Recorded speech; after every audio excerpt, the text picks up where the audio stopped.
Every 40 seconds, someone in the United States has a stroke, and that comes out to about 795,000 people per year. There's a myth that only old people have strokes, but in fact, 10 to 15% of all strokes that happen in the US are to people under the age of 45. And because of the stigma, it can cause young stroke survivors to feel frustrated and invisible. But what you might not realize is that the number of young stroke survivors is increasing. More specifically, the incidence of stroke for adults ages 20 to 44 increased from 17 per 100,000 US adults in 1993 to 28 per 100,000 in 2015. So why are we seeing this increase in young stroke survivors? So we can't narrow down this why to one specific thing. However, per the CDC, up to 80% of strokes are preventable, and this is typically situated around lifestyle factors. And I know that this can be frustrating to hear because we get hammered home, healthy lifestyle, move more, eat better, blah, blah, blah, blah, blah. I get it. There's a bigger picture here. It's not as concrete as just saying, well, just eat healthier. There's nuance here that we need to understand. It might be a combination of many different factors, especially related to lifestyle, or it may be due to congenital issues or things that might not have anything to do with lifestyle. But I do think that we need to understand the complicated relationship between health and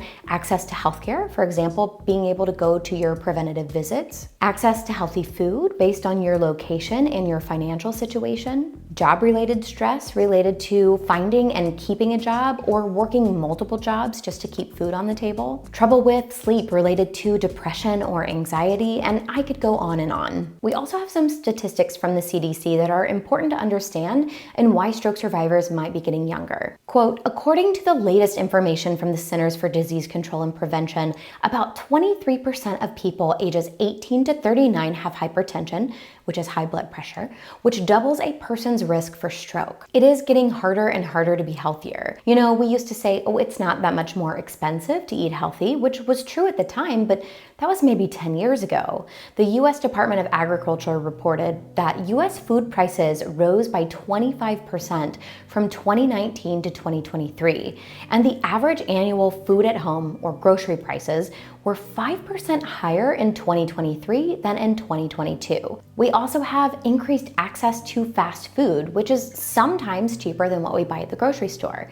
We also know that it's more highly processed, higher in sodium, and higher in added sugars. And in order to start making healthy food choices, there has to be some level of understanding and education. And oftentimes, kids in schools aren't really getting this level of nutrition education. People are also increasingly stressed and may find it hard to relieve that stress. We're working more hours than ever before and spending less leisure time by ourselves or with our families. The cost of housing has increased substantially since 2020, and people are worried about even starting a family, having a child, because of the cost alone. We also have to consider that there are pregnancy-related complications that can increase the risk of having a stroke younger. These include gestational diabetes and preeclampsia. And as someone who experienced postpartum preeclampsia, I now know that my stroke risk has significantly increased over the long term. If we look back in time to 2020, we know now that COVID-19 actually can increase stroke risk. Quote, according to the American Heart Association, COVID-19 is linked to a sharp, increased risk of blood clot-related issues, such as heart attack and strokes, up to a year after a COVID-19 diagnosis compared to people who have never had the virus. And we also know that consuming or over-consuming alcohol and drugs can impact our cardiovascular system and increase our stroke risk. We also know that we're more likely to experiment with alcohol and drugs in our youth. While it's never a good thing when anyone has a stroke, we need to recognize that the needs between older and younger stroke survivors are different. And we also need to explore why when a young person has a stroke, it not only has a huge impact on their life, but also to society as well. Young stroke survivors may still have a family with young children that they're trying to take care of, or they may lose their job, not be able to go back, and therefore they lose a significant portion of their income. It can generally be difficult just to keep up with housework, keeping the house clean and making meals for people. It can impact their ability to just be social and have fun with their friends. You know, maybe they want to go out to a concert, but they deal with sensory overload and neurofatigue, and that's just not in the cards anymore. And it can also relate to body image issues. You know, when you picture someone who has a stroke, Maybe you think of somebody walking with a walker, but when a young stroke survivor is trying to walk with a walker, there's a huge stigma attached to that. And you can feel judged just going out to go grocery shopping. So what can you do? Well, if you're a young stroke survivor, the first thing that you can do is to educate.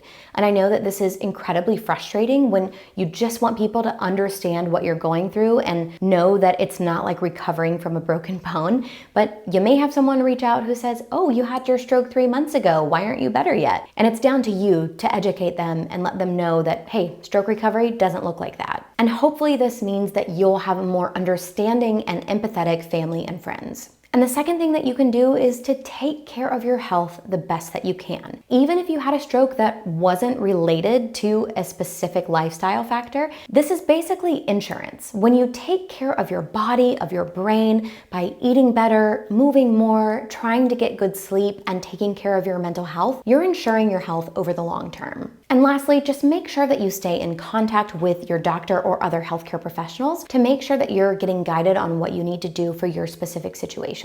Now, if you're a caregiver or a family member, I would encourage you to be as understanding as you can, even as you may be dealing with your own emotions here. You have to recognize that the person who survived the stroke may have lost their roles and identity, perhaps as a breadwinner, as the primary caretaker, or maybe experiencing significant body image issues, and this can be devastating.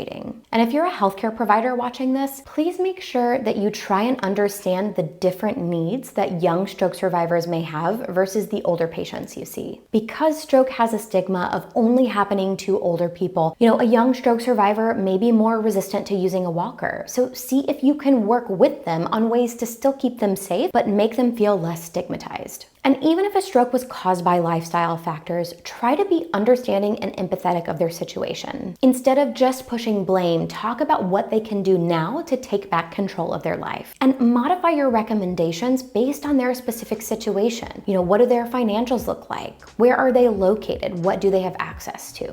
If you're a young stroke survivor and feel comfortable doing so, leave me a comment and let me know, what was your experience like in the healthcare system, talking with your doctors, with your families, and with other people in your life after you had your stroke. If you found this video helpful, please make sure to leave it a like.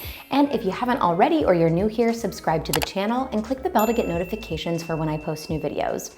Post Stroke is a nonprofit and you can help us keep our content free, either by giving us a super thanks by clicking in the YouTube bar below, by giving us a one-time donation via PayPal, or by becoming a Patreon member, where in exchange for a monthly donation, you get access to cool perks like social media shoutouts, behind the scenes footage, and even YouTube shoutouts, of which I have some today.